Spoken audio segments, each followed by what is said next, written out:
ഇന്നത്തെ ടോപ്പിക് നമ്മളെ ചിരട്ട തെറ്റിനെ പറ്റി സംസാരിക്കാനാണ്. നമുക്കറിയാം നമ്മുടെ നീ ജോയിൻറ്റിൽ 3 എല്ലുകളുണ്ട്. തുടയുടെ എല്ല്, കാലിൻ്റെ എല്ല്, ചിരട്ടയും, അതായത് പെറ്റല്ല. ചിരട്ട എപ്പോഴാണ് തെറ്റുക? 2 കാരണം കൊണ്ടുള്ളൂ. ഒന്നുകിൽ എല്ലിൻ്റെ കംപ്ലയിൻറ്റ് ഉണ്ടാവണം, അല്ലെങ്കിൽ എല്ലുകൾ തമ്മിലെ ലിഗമെൻറ്റിന് കംപ്ലയിൻറ്റ് ഉണ്ടാവണം. സോ എല്ലിൻ്റെ കംപ്ലയിൻറ്റ് എങ്ങനെ മനസ്സിലാക്കാൻ പറ്റുക? എക്സ്റേ എടുത്തിട്ട് നമ്മളുടെ തുടയുടെ എല്ലും താഴത്തെ എല്ലും തമ്മിൽ വളവുണ്ടെങ്കിൽ ചിരട്ട തെറ്റാനൊരു സാധ്യതയുണ്ട്.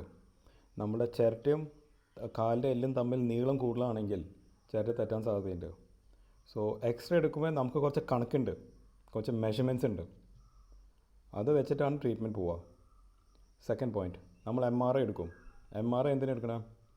ലിഗമെൻറ്റ്സ്, അതായത് ചിരട്ടയും തുടയുടെ എല്ലും തമ്മിൽ വല്ല ഡിസ്കണക്ഷൻ ഉണ്ടെന്ന് അറിയാനാണ്. ബിക്കോസ് ആ ലിഗമെൻറ്റ് പൊട്ടിപ്പോയാൽ ചിരട്ട തെറ്റും.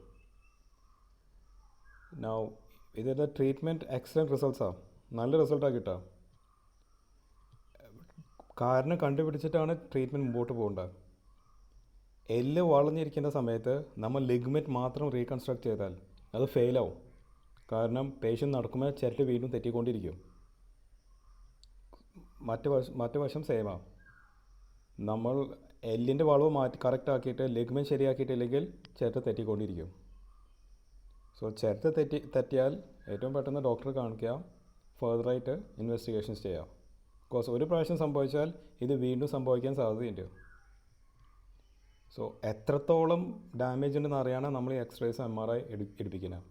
ചെറിയ അകൽച്ചയാണെങ്കിൽ അത് പ്ലാസ്റ്റർ കൊണ്ട് ശരിയാവും. ആ ലിഗ്മെൻറ്റ് പ്ലാസ്റ്റർ കൊണ്ട് അത് ഹീലാവും. റെസ്റ്റ് എടുത്താൽ മതി. Thank you.